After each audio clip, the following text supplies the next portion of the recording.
Hi all, welcome to our channel turning PSC. അപ്പോൾ നമ്മളിന്ന് പഠിക്കാനായിട്ട് പോകുന്നത് 8ാം ക്ലാസ്സിലെ SCRTയുടെ ഒരു ചാപ്റ്ററാണ്. വീണ്ടെടുക്കാം വിളനിലങ്ങൾ എന്നാണ് ചാപ്റ്ററിൻ്റെ പേര്. നമുക്ക് സ്റ്റാർട്ട് ചെയ്യാം. ഓക്കെ.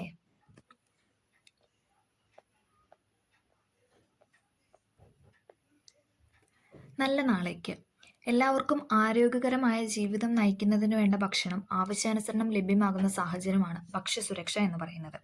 എല്ലാവർക്കും ആരോഗ്യകരമായ ജീവിതം നയിക്കുന്നതിന് വേണ്ട ഭക്ഷണം ആവശ്യാനുസരണം ലഭ്യമാകുന്ന സാഹചര്യമാണ് എന്തെന്ന് പറയുന്നത് ഭക്ഷ്യസുരക്ഷ എന്ന് പറയുന്നത്.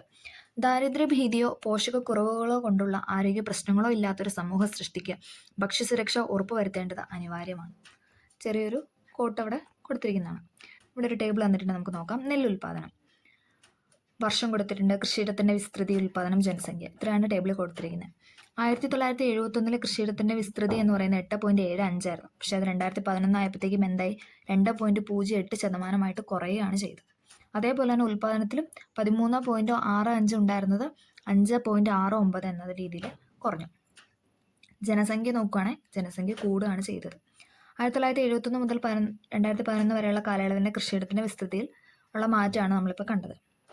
നെല്ലുൽപാദനം സംബന്ധിച്ച വസ്തുതകൾ മാത്രമാണ് നാം പരിശോധിച്ചത്. പക്ഷേ മറ്റു ഭക്ഷ്യ ഇനങ്ങളുടെ കാര്യത്തിലും സ്ഥിതി വ്യത്യസ്തമല്ല. അപ്പം ഏകദേശം എല്ലാ കൃഷിയിടങ്ങളിലും എന്താണ്, ഇങ്ങനെയൊക്കെ തന്നെയാണ് അവസ്ഥ എന്ന് പറയുന്നത്. പഴം, പച്ചക്കറി, മുട്ട, മാംസം എന്നിവയ്ക്കെല്ലാം അന്യസംസ്ഥാനങ്ങളെ ആശ്രയിക്കേണ്ട അവസ്ഥ നമുക്ക് എങ്ങനെ ഉണ്ടായി?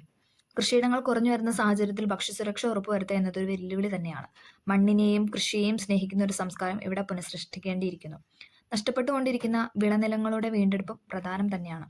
സമഗ്രമായ ഒരു സമീപനത്തിലൂടെ മാത്രമേ ഭക്ഷ്യ വിഭവങ്ങളിലൂടെ നമുക്ക് പരാശ്രയത്വം കുറയ്ക്കാനായിട്ട് സാധിക്കും. അതായത് നമ്മൾ തന്നെ കൃഷി ചെയ്ത് പതുക്കെ പതുക്കെ കൃഷിയിലോട്ട് കൂടുതൽ ആൾക്കാരെ ഇറങ്ങി നമ്മൾ തന്നെ കൃഷി ചെയ്ത് വിളവെടുത്ത് ഉള്ള ഇത് വരുമ്പോഴേ എന്തെന്ന് പറയും, നമ്മൾ മറ്റു സംസ്ഥാനങ്ങളെ ആശ്രയിക്കുന്നത് കുറയൂ എന്നാണ് ഇവിടെ പറഞ്ഞു വെച്ചത്. ഓക്കെ. കാർഷിക മേഖലയിലെ പ്രതിസന്ധികൾ നമുക്ക്. ഇവിടെ ഒരു കർഷകൻ ഇരിപ്പുണ്ട്. കൃഷി ഉപജീവന മാർഗമാക്കിയവരിൽ നേരിടുന്ന പ്രതിസന്ധികളാണ് താഴെ കൊടുത്തിരിക്കുന്നത്. ഇടനിലക്കാരുടെ ചൂഷണം, കാലാവസ്ഥാ മാറ്റം, വില നഷ്ടം, ഉൽപാദന ചെലവ്, വിള നഷ്ടം, സ്ഥലപരിമിതി, പരിസ്ഥിതി നാശവും ആരോഗ്യ പ്രശ്നങ്ങളും. ഇതുമൂലം എന്താണ്, കൃഷി ഉപജീവന മാർഗമാക്കിയവരിൽ എന്താണ്, ഒരുപാട് പ്രതിസന്ധികളാണ് സൃഷ്ടിച്ചത് അല്ലേ. ഭക്ഷ്യസുരക്ഷയ്ക്ക് ആധാരം വളക്കൂറുള്ള മണ്ണ്.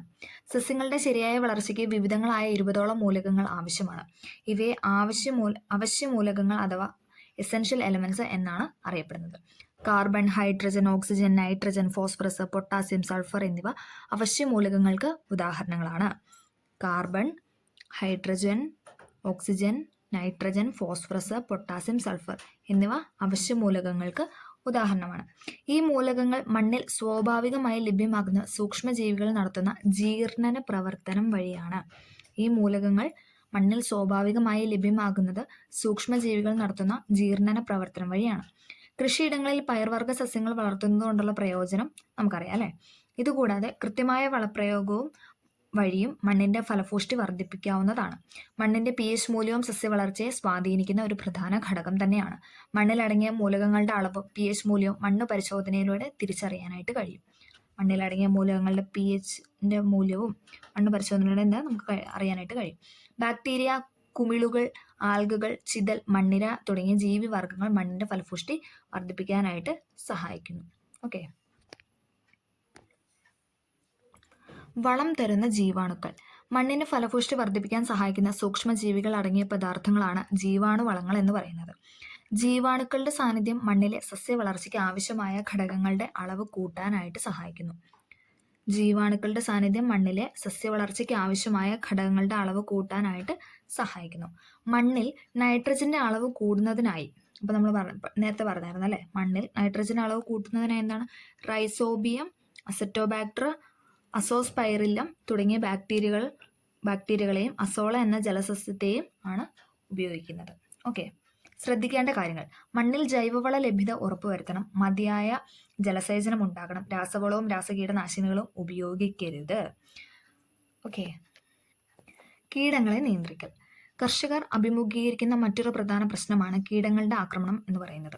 ഇത് മറികടക്കാൻ രാസകീടനാശിനികൾ ഉപയോഗിക്കുന്നത് സാധാരണ ആണ്. കീടങ്ങളെ മുഴുവനായും കൊന്നൊടുക്കുക എന്നതാണ് രാസകീട നിയന്ത്രണത്തിന്റെ രീതി. എന്നാൽ കീടങ്ങൾ അതിജീവന ശേഷി നേടുന്നതോടെ വീര്യം കൂടിയ കീടനാശിനികൾ കൂടുതൽ അളവിൽ ഉപയോഗിക്കേണ്ടി വരുന്നു. രാസ കീടനാശിനികളുടെ അമിതമായ പ്രയോഗം ഒട്ടനവധി പാരിസ്ഥിതിക ആരോഗ്യ പ്രശ്നങ്ങളും ഉയർത്തുന്നുണ്ട് അല്ലേ. അങ്ങനെ ഓരോ നമ്മൾ വളങ്ങളൊക്കെ ഉപയോഗിക്കുമ്പോൾ എന്താണ്, നമ്മുടെ പരിസ്ഥിതിയാണ് അത് ബാധിക്കുന്നത് അല്ലേ. ക്യാൻസർ രോഗികൾ പെരുകുന്നു. ഇവിടെ ഒരു ചെറിയൊരു പത്രക്കട്ടിങ് കൊടുത്തിട്ടുണ്ട്. രാസകീടനാശിനികളുടെ വ്യാപകമായ ഉപയോഗം ക്യാൻസർ ബാധിതരുടെ എണ്ണത്തിലുണ്ടായ വർധനവിന്റെ ഒരു പ്രധാന കാരണമായി സംശയിക്കപ്പെടുന്നു. ഭൂഗർഭജലത്തിൽ വരെ കൂടിയ അളവിൽ കീടനാശിനികളുടെ സാന്നിധ്യം കണ്ടെത്താനായത് ആശങ്ക സൃഷ്ടിക്കുന്നുണ്ട്. ആധുനിക സാങ്കേതിക വിദ്യയും കീടങ്ങളും. രാസകീടനാശിനി നിർമ്മാണം വൻ വ്യവസായമായി വളർന്നതോടെ ഇതര കീടനിയന്ത്രണ മാർഗങ്ങളിലെ ഗവേഷണങ്ങൾ വേണ്ടത്ര പ്രോത്സാഹിക്കപ്പെടുന്നില്ല. അൾട്രാസോണിക് ശബ്ദതരംഗങ്ങൾ ഉപയോഗിച്ച് കീടങ്ങളെ അകറ്റാമെന്ന് തെളിയിക്കപ്പെട്ടിട്ടുണ്ടെങ്കിലും സാധാരണ കർഷകരിലേക്ക് അത്തരം സാങ്കേതിക വിദ്യകൾ എത്തിപ്പെടുന്നില്ല. വികിരണങ്ങൾ ഉപയോഗിച്ച് ആൺകീടങ്ങളുടെ പ്രജനനശേഷി നഷ്ടപ്പെടുത്തി കീടങ്ങൾ പെരുകുന്നത് നിയന്ത്രിക്കുന്നതാണ് മറ്റൊരു സാധ്യത എന്ന് പറയുന്നത്. അതായത് വികിരണങ്ങൾ ഉപയോഗിച്ച് ആൺകീടങ്ങളുടെ പ്രജനനശേഷി നഷ്ടപ്പെടുത്തി കീടങ്ങൾ പെരുകുന്നത് നിയന്ത്രിക്കുന്നതാണ് വേറൊരു സാധ്യത എന്ന് പറയുന്നത്. ഫിറമോൺ കെണി പോലുള്ള സംവിധാനങ്ങൾ കൂടുതൽ വ്യാപകമാകുന്നുണ്ട്. ജീവികൾ പുറത്തുവിടുന്ന ഫിറമോൺ കണികളുടെ സമാന രാസഘടനയുള്ള കൃത്രിമ വസ്തുക്കൾ ഉപയോഗിച്ച് കീടങ്ങളെ ആകർഷിച്ച് നശിപ്പിക്കുന്ന രീതിയാണ് ഇവിടെ പ്രയോഗിക്കുന്നത്. ഫിറമോൺ കണികകൾ കാറ്റും ചൂടും ഏറ്റ് ബാഷ്പീകരിക്കപ്പെടുന്നതും വെള്ളത്തിൽ ലയിച്ചു ചേരുന്നതും ഇതിന്റെ പോരായ്മയാണ്. ഫിറമോൺ കണികൾ കാറ്റും ചൂടും ഏറ്റ് ബാഷ്പീകരിക്കപ്പെടുന്നതും വെള്ളത്തിൽ എന്താണ് ലയിച്ചു ചേരുന്നതും ഒക്കെ എന്ന് പറയുന്നത് അതിന്റെ പോരായ്മയാണ്. എന്നാൽ രാസഭൗതിക മാറ്റങ്ങൾക്ക് വിധേയമല്ലാത്ത ഫിറമോൺ കണികകൾ ആധുനിക സാങ്കേതിക വിദ്യയുടെ സഹായത്തോടെ ഇന്നും തയ്യാറാക്കാനായിട്ട് സാധിക്കും. സംയോജിത കീടനിയന്ത്രണ മാർഗം, ഇന്റഗ്രേറ്റഡ് പെസ്റ്റ് മാനേജ്മെന്റ് IPM. മുഴുവൻ കീടങ്ങളെയും കൊന്നൊടുക്കാൻ ശ്രമിക്കുക എന്നതിനു പകരം കീടങ്ങളുടെ പെരുകൽ തടയുകയും വിളനഷ്ടം ഉണ്ടാകാത്ത അവസ്ഥയിലേക്ക് കീടങ്ങളുടെ എണ്ണം പരിമിതപ്പെടുത്തുകയും ചെയ്യുക എന്നതാണ് സംയോജിത കീടനിയന്ത്രണ രീതിയുടെ അടിസ്ഥാന തത്വം. മുഴുവൻ കീടങ്ങളെയും കൊന്നൊടുക്കാൻ ശ്രമിക്കുക എന്നതിനു പകരം കീടങ്ങളുടെ പെരുകൽ, അതായത് എല്ലാവരും കൊല്ലുക എന്നതിന് പകരമായിട്ട് എന്താ പെരുകാണ്ടിരിക്കാൻ വേണ്ടിയിട്ട് എന്താണ് ചെയ്യുക എന്നുള്ളത് നോക്കുന്നതാണ് കൂടുതൽ ബെറ്റർ അല്ലേ. കീടങ്ങളുടെ പെരുകൽ തടയുകയും വിളനഷ്ടം ഉണ്ടാകാത്ത അവസ്ഥയിലേക്ക് കീടങ്ങളുടെ എണ്ണം പരിമിതപ്പെടുത്തുകയും ചെയ്യുക എന്നതാണ് സംയോജിത കീടനിയന്ത്രണ രീതിയുടെ അടിസ്ഥാന തത്വം. രാസകീടനാശിനി പ്രയോഗം പരമാവധി കുറച്ച് ജൈവ കീടനാശിനികൾ, മിത്ര കീടങ്ങൾ, യാന്ത്രിക കീടനിയന്ത്രണം തുടങ്ങിയ നിയന്ത്രണ മാർഗങ്ങൾ ആവശ്യാനുസരണം തിരഞ്ഞെടുത്ത് ഉപയോഗിക്കുക വഴി ആവാസ വ്യവസ്ഥയ്ക്ക് കോട്ടം തട്ടാതെ കീടനിയന്ത്രണം സാധ്യമാകുന്ന രീതിയാണ്. ഓക്കെ, അടുത്തതായി കൊടുത്തിരിക്കുന്നത് സാമ്പത്തിക ബാധ്യത ഉണ്ടാക്കുന്നു. മണ്ണിന് ഫലപുഷ്ടി കുറഞ്ഞു വരികയും അതിജീവനശേഷിയുള്ള കീടങ്ങൾ പെരുകുകയും ചെയ്യുമ്പോൾ കൂടുതൽ വളവും കീടനാശിനികളും ഉപയോഗിക്കേണ്ടതായിട്ട് വരും. അതിജീവനശേഷിയുള്ള കീടങ്ങൾ പെരുകുമ്പോൾ എന്താണ്, നമുക്ക് കൂടുതലായിട്ട് അവരെ നശിപ്പിക്കാനായിട്ട് കീടനാശിനി ഉപയോഗിക്കേണ്ടതായിട്ട് വരും. വളത്തിൻ്റെയും രാസകീടനാശിനിയുടെയും അമിതമായ ഉപയോഗം താൽക്കാലിക ലാഭം നൽകുമെങ്കിലും ക്രമേണ കൃഷിയിടം മൃതഭൂമിയായിട്ട് മാറും. പിന്നെ എന്താണ്, നമ്മളിങ്ങനെ കീടനാശിനികൾ ഒരുപാട് ഉപയോഗിച്ച് ലാസ്റ്റ് എന്താണ്, കൃഷിയിടം പിന്നെ നമുക്ക് കൃഷി ചെയ്യാൻ പറ്റാത്തൊരവസ്ഥയിലോട്ട് മാറും. ഈ സാഹചര്യത്തിലാണ് സുസ്ഥിര കൃഷി എന്ന ആശയം പ്രസക്തമാകുന്നത്. വളവും കീടനാശിനികളും ഉൾപ്പെടെ പുറമേ നിന്നുള്ള വസ്തുക്കളുടെ ഉപയോഗം കുറച്ച് സംയോജിത കൃഷിയിലൂടെ ഒന്നിന്റെ അവശിഷ്ടം മറ്റൊന്നിന് വളമായി നൽകുന്ന രീതിയാണ് ഇവിടെ പ്രയോഗിക്കുന്നത്. ഈ രീതി പിന്തുടരുന്ന കൃഷിയിടത്തിൽ വൈവിധ്യമാർന്ന വിളകളാണ് ഉണ്ടാവുന്നത്. ഒന്നും മാലിന്യമായി അവശേഷിക്കുകയില്ല. ഭക്ഷ്യവിളകൾക്ക് മുൻതൂക്കം നൽകുന്നതിലൂടെ വിപണി ആശ്രയത്വം കുറയ്ക്കാനും ഈ മേഖലയിലെ വിലക്കയറ്റത്തിൽ നിന്ന് രക്ഷ നേടാനായിട്ട് സാധിക്കും. നാടൻ ഇനങ്ങളെ വളർത്തുന്നതിലൂടെ ജൈവ വൈവിധ്യ സംരക്ഷണവും സാധ്യമാകും.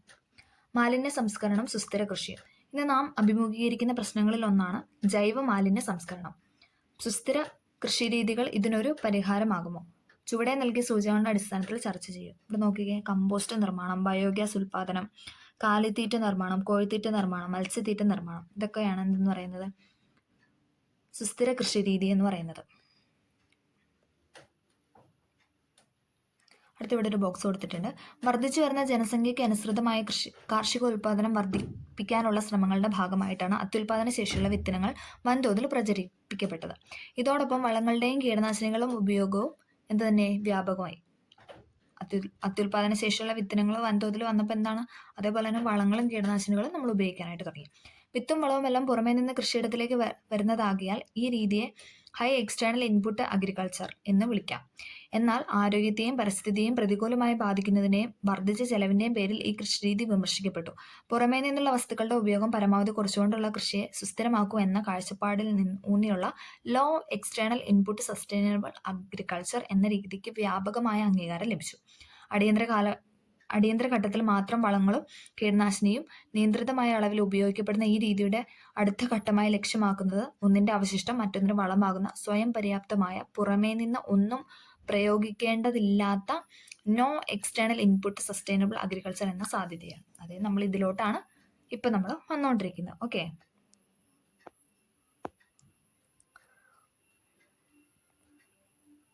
അടുത്തതാണ് ഇമ്പോർട്ടൻ്റ് ആയിട്ടുള്ളൊരു ടോപ്പിക്കാണ്, നമുക്ക് നോക്കാം. കന്നുകാലികളെ പാലിനും മാംസത്തിനും കാർഷിക ആവശ്യങ്ങൾക്കും വേണ്ടി പരിപാലിക്കുന്നു. പ്രധാന കന്നുകാലി ഇനങ്ങളാണ് കൊടുത്തിരിക്കുന്നത്. ഇമ്പോർട്ടൻ്റ് ആണ്. ഇത്രയും നേരം നമ്മൾ പറഞ്ഞത് ആ ടോപ്പിക്ക് നമുക്ക് ജസ്റ്റ് ഒന്ന് വായിച്ചു കഴിഞ്ഞാൽ ക്ലിയർ ആവുമായിരുന്നു. ഓക്കെ, നോക്കിക്കേ, പ്രധാന ഇനങ്ങളാണ് പറയുന്നത്. കന്നുകാലി ജേഴ്സി, ഹോൾസ്റ്റീൻ ഫ്രീഷ്യൻ, വെച്ചൂർ. ഇതെല്ലാം എന്താണ്? പശുവാണ്. ജേഴ്സി പശു. ജേഴ്സി നമുക്ക് വെച്ചൂറും നമുക്ക് കണക്ട് ചെയ്യാം അല്ലേ, നമുക്കറിയാം അല്ലേ, നോർമലായിട്ട് നമ്മൾ കേൾക്കുന്നുള്ള ഒരു പശുവിൻ്റെ ഇനമാണ് ജേഴ്സിയും വെച്ചൂർ എന്ന് പറയുന്നത്. ഹോൾസ്റ്റീൻ ഫ്രീഷ്യൻ എന്ന് പറയുന്നതും എന്താണ്? പശു ഇനം തന്നെയാണ്, പശുവിൻ്റെ ഇനം തന്നെയാണ് ഹോൾസ്റ്റീൻ ഫ്രീഷ്യൻ എന്ന് പറയുന്നത്. അപ്പോൾ പശുവിൻ്റെ ഇനങ്ങളാണ് ജേഴ്സി, ഹോൾസ്റ്റീൻ ഫ്രീഷ്യൻ, വെച്ചൂർ എന്ന് പറയുന്നത്. അടുത്തതാണ് എരുമ. എരുമയുടെ ഇനങ്ങളാണ് മുറ. മുറ എന്ന് പറയുന്നത് എരുമയാണ്.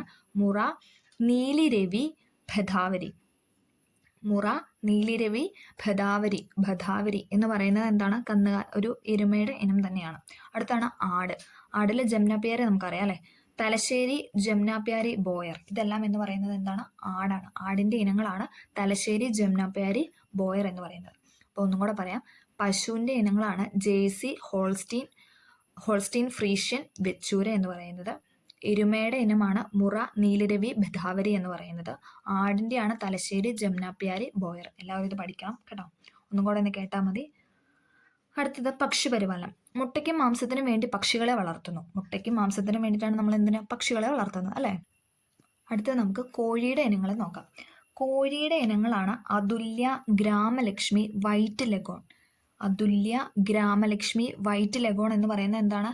കോഴിയുടെ ഇനങ്ങളാണ്. അതുല്യ, ഗ്രാമലക്ഷ്മി, വൈറ്റ് ലെഗോൺ എന്ന് പറയുന്നത് കോഴിയാണ്. അടുത്താണ് താറാവ്. മസ്കവി, ചാര, ചെമ്പല്ലി. മസ്കവി, ചാര, ചെമ്പല്ലി. മസ്കവി, ചാര, ചെമ്പല്ലി. ചെമ്പല്ലി എന്ന് പറയുന്നത് എന്താണ്? താറാവ് ഇനമാണ്. ഓക്കെ, അപ്പൊ കോഴിയുടെ ഇനമാണ് അതുല്യ, ഗ്രാമലക്ഷ്മി, വൈറ്റ് ലെഗോൺ. താറാവിന്റെ ഇനങ്ങളാണ് മസ്കവി, ചാര, ചെമ്പല്ലി എന്ന് പറയുന്നത്. അടുത്താണ് കാട. കാടയുടെ ഇനങ്ങളാണ് ജപ്പാനീസ് ബോംബ് വൈറ്റ്.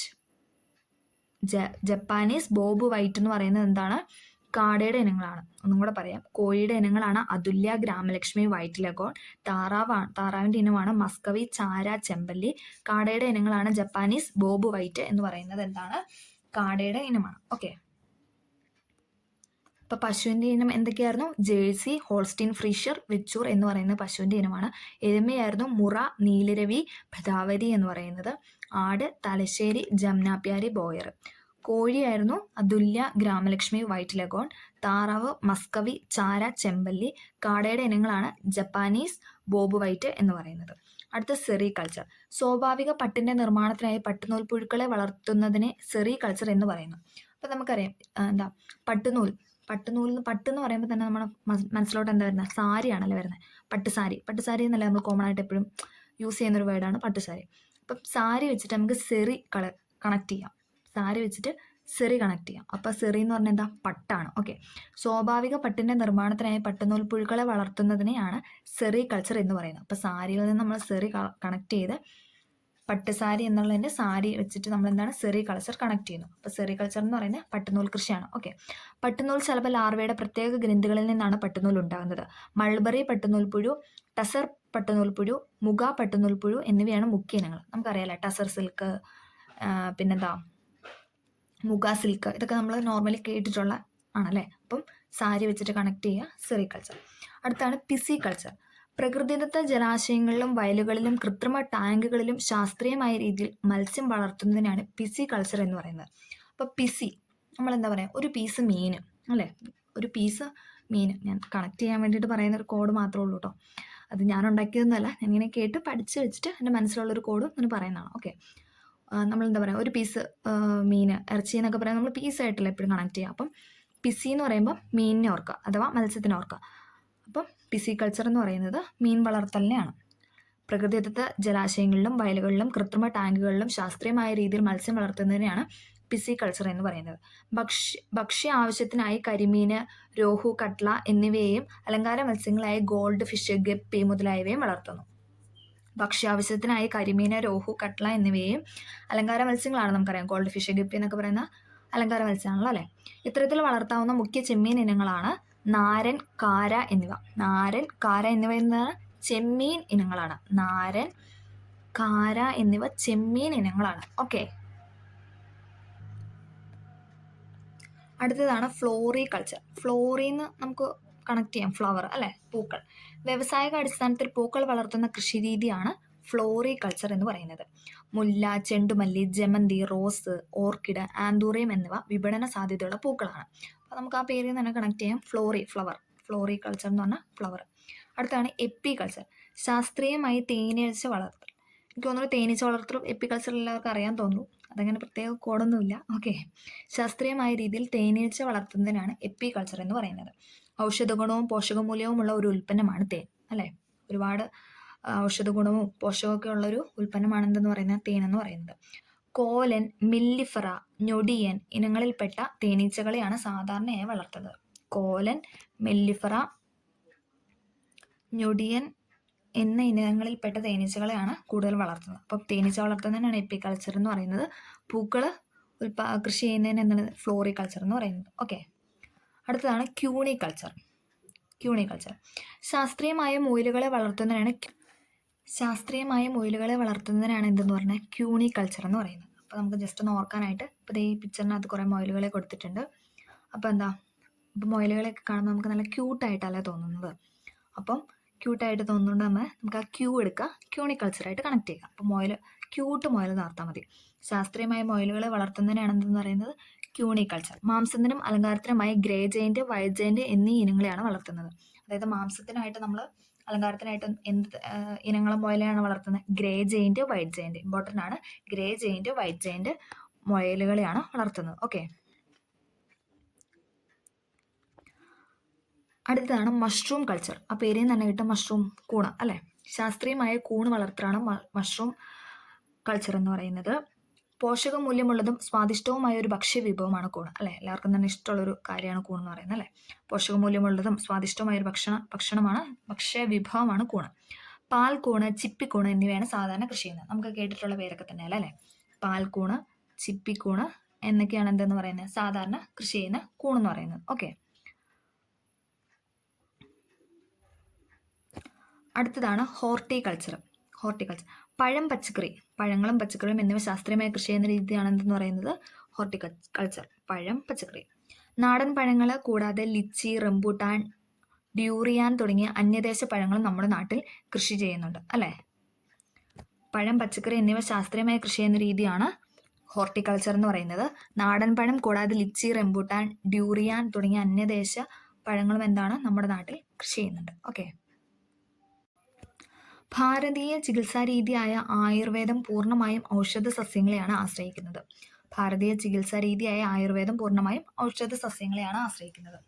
ആയുർവേദത്തിന്റെ പ്രചാരം വർദ്ധിച്ചതും സ്വാഭാവിക ആവാസങ്ങൾ നാശോന്മുഖമായതും ഔഷധ സസ്യകൃഷിയുടെ പ്രാധാന്യം ഉയർത്തിയിട്ടുണ്ട്. തുളസി, കറ്റാർവാഴ, വേപ്പ്, ആടലോടകം, കുറുന്തോട്ടി, കൂവളം, രാമച്ചം, കൊടുവേലി തുടങ്ങിയ കൃഷിയിടത്തിൽ വളർത്താവുന്നതാണ്. അപ്പം നമുക്ക് ജസ്റ്റ് ഒന്നും കൂടെ ഒന്ന് നോക്കാം. സെറികൾച്ചർ എന്തായിരുന്നു? പട്ടുനൂൽ കൃഷിയായിരുന്നു അല്ലേ. പിസിക്കൾച്ചർ ഒരു പീസ് മീനെ കണക്ട് ചെയ്യുക, മീൻ അല്ലേ, മത്സ്യം. അടുത്ത ഫ്ലോറികൾച്ചർ നമുക്ക് പേരിൽ നിന്ന് കിട്ടും, ഫ്ലവർ. എപ്പികൾച്ചർ എന്ന് പറഞ്ഞാൽ തേനീച്ച വളർത്തൽ. ക്യൂണിക്കൾച്ചർ ക്യൂട്ട് മുയൽ, അപ്പോൾ മുയൽ വളർത്തലാണ് ക്യൂണിക്കൾച്ചർ. മഷ്റൂം എന്ന് പറഞ്ഞു കഴിഞ്ഞാൽ മഷ്റൂം കൾച്ചർ, മഷ്റൂമായിട്ട് കൂണ്. അടുത്ത ഹോർട്ടിക്കൾച്ചർ പഴം, പച്ചക്കറി. ഓക്കെ, ക്ലിയർ ആയെന്ന് പ്രതീക്ഷിക്കുന്നു. അടുത്തായിട്ട് നമ്മൾ നോക്കാൻ പോകുന്നത് പോളി ഹൗസ് ഫാമിംഗ് ആണ്. പോളിത്തീൻ പോലുള്ള സുതാര്യമായ ഷീറ്റ് കൊണ്ട് കൃഷിസ്ഥലം പൂർണ്ണമായോ ഭാഗികമായോ മറച്ച് നിർമ്മിക്കുന്ന പ്രത്യേക സംവിധാനമാണ് എന്തെന്ന് പറയുന്നത് പോളി ഹൗസ് എന്ന് പറയുന്നത്. പോളിത്തീൻ പോലുള്ള സുതാര്യമായ ഷീറ്റ് കൊണ്ട് കൃഷിസ്ഥലം പൂർണ്ണമായോ അല്ലെങ്കിൽ ഭാഗികമായോ മറച്ച് നിർമ്മിക്കുന്ന പ്രത്യേക സംവിധാനമാണ് പോളി ഹൗസ് എന്ന് പറയുന്നത്. പോളി ഹൗസിലെ താപനിലയും ഈർപ്പവും സ്ഥിരമായി ക്രമീകരിക്കപ്പെടുന്നതിനാൽ സസ്യവളർച്ച വേഗത്തിലാണ് ഉണ്ടാകുന്നത്. പോളി ഹൗസിലെ താപനിലയും ഈർപ്പവും സ്ഥിരമായി ക്രമീകരിക്കപ്പെടുന്നതിനാൽ സസ്യവളർച്ച വേഗത്തിലാണ് ഉണ്ടാകുന്നത്. വെള്ളത്തിൽ പോഷകങ്ങൾ ലയിപ്പിച്ച് തുള്ളി നനയിലൂടെ നൽകുന്നു. അപ്പോൾ വെള്ളത്തിൽ പോഷകങ്ങൾ ലയിപ്പിച്ചിട്ട് എന്താണ്, തുള്ളി നന എന്ന രീതിയാണ് ഉപയോഗിക്കുന്നത് ഇവിടെ. തുള്ളി നന. ഓക്കെ. പോളി ഹൗസുകളുടെ വശങ്ങൾ വല ഉപയോഗിച്ച് മറയ്ക്കുന്നതിനാൽ കീടങ്ങളുടെ ആക്രമണവും കുറവായിരിക്കും. തുടക്കത്തിൽ ചെലവേറുമെങ്കിലും സാധാരണ കൃഷിയിടത്തിൽ നിന്ന് ലഭിക്കുന്നതിനേക്കാൾ അനേകം മടങ്ങ് അധികം വിളവ് ഇതിൽ നിന്ന് ലഭിക്കുന്നു. ഇപ്പോൾ പോളി ഹൗസ് ഫാമിങ്ങിനെ കുറിച്ചാണ് പറഞ്ഞത്. വെള്ളത്തിൽ പോഷകങ്ങൾ ലയിപ്പിച്ച് തുള്ളി നനയിലൂടെയാണ് ഇത് കൊണ്ടുപോകുന്നത്. ഓക്കെ. അടുത്തതാണ് പ്രിസിഷൻ ഫാമിങ്. കൃഷിയിടത്തിലെ മണ്ണിന്റെ സ്വഭാവം, മണ്ണിലെ മൂലകങ്ങളുടെ അളവ് നമ്മൾ പഠിച്ചായിരുന്നു. കാർബൺ, ഹൈഡ്രജൻ, നൈട്രജൻ ഇതൊക്കെ മണ്ണിന്റെ മൂലകങ്ങളാണ്, സ്വാഭാവികമായിട്ടുള്ള മൂലകങ്ങളാണ്. പിന്നെ മണ്ണിന്റെ pH, ജലസാന്നിധ്യം എന്നിവ ആധുനിക സാങ്കേതികവിദ്യ ഉപയോഗിച്ച് കൃത്യമായി പഠിക്കുകയും അനുയോജ്യമായ വിള കൃഷിക്കായി തിരഞ്ഞെടുക്കുകയും ചെയ്യുന്ന രീതിയാണ് എന്തെന്ന് പറയുന്നത്, പ്രിസിഷൻ ഫാമിംഗ് എന്ന് പറയുന്നത്. പ്രിസിഷൻ ഫാമിംഗ് എന്ന് പറയുന്നത് പോളിത്തീൻ ഷീറ്റ് ഉപയോഗിച്ച് മണ്ണിനെ പൊതിയുക വഴി ജലസേചനം പരിമിതപ്പെടുത്താനും കളകളെ ഫലപ്രദമായി നിയന്ത്രിക്കാനും കഴിയുന്നു എന്നതാണ് ഈ രീതിയുടെ മേന്മ എന്ന് പറയുന്നത്. ഇവിടെ ചിത്രം നൽകിയിട്ടുണ്ട്. ഇതാണ് പ്രിസിഷൻ ഫാമിങ്, ഇതാണ് പോളി ഹൗസ് ഫാമിങ്. ഇതുണ്ടോ, വല ഇട്ട് മൂടി അങ്ങനെ ഇതിന്, അതാണ് പോളി ഹൗസ്, ഇത് പ്രിസിഷൻ. ഓക്കെ, ക്ലിയർ ആയെന്ന് പ്രതീക്ഷിക്കുന്നു. അടുത്തതാണ് മണ്ണില്ലാതെയും ചെയ്യുന്ന കൃഷിരീതി. അങ്ങനെയെങ്കിൽ കാർഷിക മേഖല അഭിമുഖീകരിക്കുന്ന കാലാവസ്ഥാ മാറ്റം, മണ്ണിന്റെ ഘടനാ വ്യത്യാസം, ജലസേചന സൗകര്യമില്ലായ്മ തുടങ്ങിയ പ്രതിസന്ധികൾക്കെല്ലാം അതിജീവിച്ചുകൂടെ. അതായത് മണ്ണില്ലാതെയാണുള്ള കൃഷിരീതിയാണ് പറയുന്നത്. കൃഷിരീതി എന്ന നിലയിൽ വ്യാപിക്കുന്നതിന് പരിമിതികൾ ഏറെ ഉണ്ടെങ്കിലും മണ്ണില്ലാതെയും കൃഷി സാധ്യമാണെന്ന് ശാസ്ത്രലോകം തെളിയിച്ചിട്ടുണ്ട്. ഇതിന് ഉദാഹരണമാണ് ഹൈഡ്രോപോണിക്സും എയറോപോണിക്സും. ഹൈഡ്രോപോണിക്സും ഇമ്പോർട്ടൻ്റ് ആണ്. ഹൈഡ്രോപോണിക്സും എയറോപോണിക്സും എന്താണ്, മണ്ണില്ലാതെ ചെയ്യുന്ന കൃഷിരീതിയാണ്. ഹൈഡ്രോപോണിക്സും എയറോപോണിക്സ് എന്ന് പറയുന്നത് മണ്ണില്ലാതെ ചെയ്യുന്ന കൃഷിരീതിയാണ് അല്ലേ. Okay, hydroponics, aeroponics. ചെടികളെ പോഷകാലയനയിൽ വളർത്തുന്ന രീതിയാണ് ഹൈഡ്രോപോണിക്സ്. ചെടികളെ പോഷകലായനിയിൽ വളർത്തുന്ന രീതിയാണ് എന്തെന്ന് പറയുന്നത്, ഹൈഡ്രോപോണിക്സ് എന്ന് പറയുന്നത്. വേരുകൾ വായുവിലേക്ക് വളർന്നിറങ്ങുന്ന രീതിയിൽ സസ്യങ്ങളെ വളർത്തി പോഷകങ്ങൾ വേരുകളിലേക്ക് നേരിട്ട് സ്പ്രേ ചെയ്ത് കൊടുക്കുന്ന രീതിയാണ് എയറോപോണിക്സ്. അപ്പം ചെടികളെ പോഷകലായനിയിൽ വളർത്തുന്ന രീതിയാണ് എന്തെന്ന് പറയുന്നത്, ഹൈഡ്രോപോണിക്സ് എന്ന് പറയുന്നത്.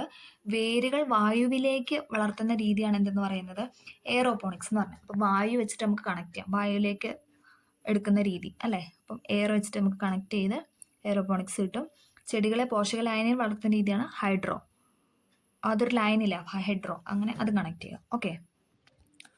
നാളേക്ക് വേണം നാട്ടിനങ്ങൾ. ഒരു പ്രദേശത്തെ കാലാവസ്ഥ, ഭക്ഷ്യലഭ്യത, മണ്ണിന്റെ ഘടന എന്നിവയ്ക്ക് അനുസൃതമായ അനുകൂലനങ്ങൾ ആർജിച്ച് പ്രകൃത്യാ പ്രതിരോധശേഷി നേടി നിലനിൽക്കുന്നവയാണ് ആ പ്രദേശത്തെ നാടൻ ഇനങ്ങൾ എന്ന് പറയുന്നത്. ഒരു പ്രദേശത്തെ കാലാവസ്ഥ, അവിടുത്തെ ഭക്ഷ്യലഭ്യത, മണ്ണിന്റെ ഘടന അല്ലേ. എല്ലായിടത്തും മണ്ണൊന്നും ഒരുപോലെ അല്ല അല്ലേ, ഓരോ സ്ഥലത്തും ഓരോ രീതിയിലുള്ള മണ്ണായിരിക്കും. അതെല്ലാം അനുസൃതമായ അനുകൂലനങ്ങൾ ആർജിച്ച് പ്രകൃത്യാ പ്രതിരോധശേഷി നേടി നിലനിൽക്കുന്നവയാണ് എന്തെന്ന് പറയുന്നത്, ആ പ്രദേശത്തെ നാടൻ ഇനങ്ങൾ എന്ന് പറയുന്നത്. ഉൽപാദനം കുറവാണെങ്കിലും ഉയർന്ന പ്രതിരോധശേഷിയുള്ളവയും പരിചരണ ചെലവ് കുറഞ്ഞതുമായ നാടൻ കന്നുകാലി ഇനങ്ങളും വൈവിധ്യമാർന്ന രുചികളും പോഷകങ്ങളും നൽകുന്ന വിളകളും നമുക്ക് സ്വന്തമായി ഉണ്ടായിരുന്നു. നമ്മുടെ തനത് സ്വത്തായിരുന്ന പല കിഴങ്ങുവർഗ്ഗങ്ങളും ഇന്ന് അപ്രത്യക്ഷമായിക്കൊണ്ടിരിക്കുന്നു. കാച്ചിൽ, ചേമ്പ്, കൂവ തുടങ്ങിയവ നമ്മുടെ ഭക്ഷണശീലത്തിൽ നിന്ന് പുറന്തള്ളപ്പെട്ടു പോയി. ചെലവ് കുറഞ്ഞതും കൃഷി ചെയ്യാൻ എളുപ്പമായതും പോഷകസമൃദ്ധമായതുമായ ഇത്തരം ഭക്ഷ്യവിളകൾ വംശം മറ്റുപോകുന്നതിലൂടെ വിലമതിക്കാനാവാത്ത സ്വത്താണ് ഇല്ലാതാകുന്നതെന്ന് നാം തിരിച്ചറിയേണ്ടതായുണ്ട്. നാടൻ ഇനങ്ങൾ വംശം മറ്റുപോകുന്നത് നമ്മുടെ ജൈവ സമ്പത്തിന്റെ ശോഷണത്തിന് കാരണമാകുന്നു. പ്രകൃതിയുടെ പരീക്ഷണങ്ങൾ അതിജീവിച്ച് നിലനിൽക്കാൻ കഴിയുന്ന തനത് ഇനങ്ങളിൽ നിന്ന് മാത്രമേ ഗുണമേന്മയുള്ള പുതിയ ഇനങ്ങൾ വികസിപ്പിച്ചെടുക്കാനായിട്ട് സാധിക്കൂ.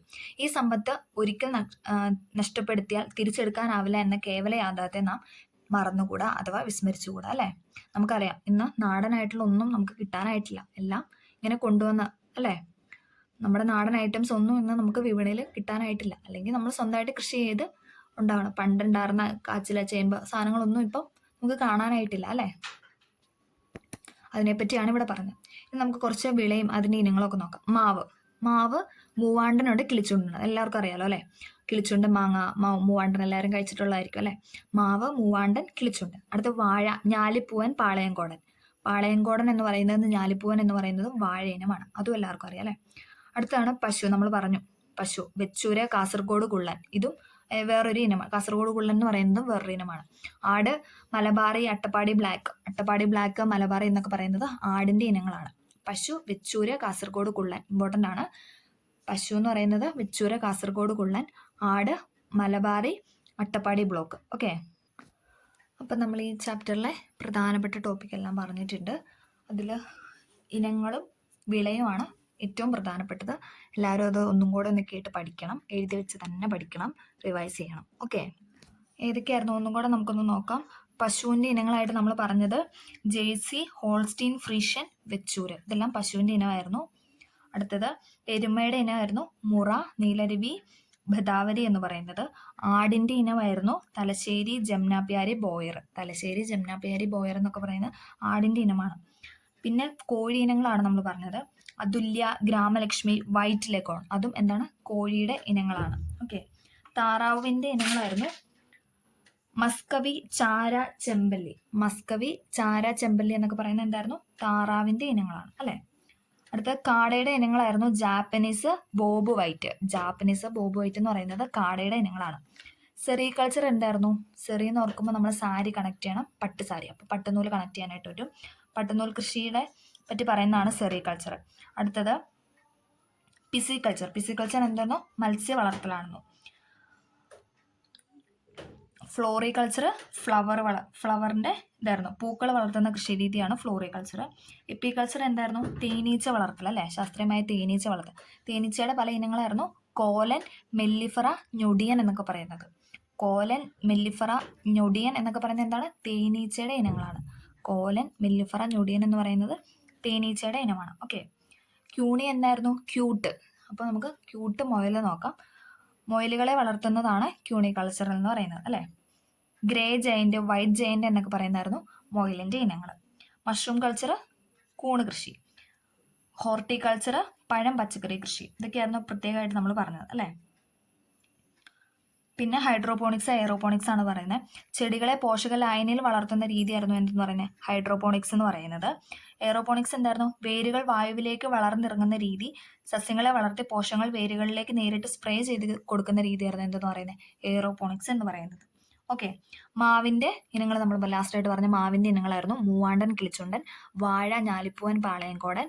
പിന്നെ പശുവിൻ്റെ വേറെ ഒരു പോയിന്റോട് പറഞ്ഞു, വെച്ചൂര്, കാസർഗോഡ് കുള്ളൻ. കാസർഗോഡ് കുള്ളൻ എന്ന് പറയുന്നത് എന്താണ്? പശുവിൻ്റെ ഒരു ഇനമാണ്. പിന്നെ ആടിൻ്റെ കൂട്ടത്തിൽ മലബാറി ഉണ്ട്, അട്ടപ്പാടി ബ്ലാക്കും ഉണ്ട്. അട്ടപ്പാടി ബ്ലാക്ക്, മലബാറി എന്ന് പറയുന്നത് എന്താണ്? ആടിൻ്റെ ഇനമാണ്. ഓക്കെ, അപ്പോൾ ഇതോടുകൂടി നമ്മൾ ഈ ചാപ്റ്റർ തീർന്നിട്ടുണ്ട്. അത്യാവശ്യം എല്ലാ പോയിന്റ്സ് ഇതിനകത്ത് പറഞ്ഞിട്ടുണ്ട്. അപ്പോൾ എല്ലാവർക്കും ഇത് ഇഷ്ടമായെന്ന് പ്രതീക്ഷിക്കുന്നു. ഇഷ്ടമായെങ്കിൽ ലൈക്ക് ചെയ്ത് സപ്പോർട്ട് ചെയ്യണം. Okay, thank